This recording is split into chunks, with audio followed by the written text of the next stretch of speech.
kako cijela priča možda ode u rikvrc? Pa je ovako, da bi vratio kredite, biznis sada mora da otkine jedan deo ove obrtne imovine koji, da bi mogu uopšte ovo da funkcioniše. Znači, ne koristimo imovinu da povećavamo prihode, nego koristimo imovinu da vraćamo jedan deo kredita.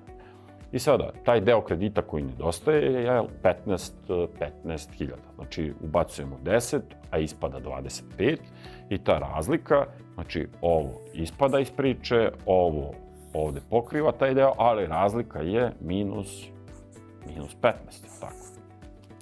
I sad, tih minus 15 mi moramo da nadoknadimo tako što ćemo uzeti jedan deo iz ovih obrtnih sredstava i ako smanjimo ukupno obrtna sredstva za tih 15, oni će sa 50 pasti na minus, na 35 će pasti, jel?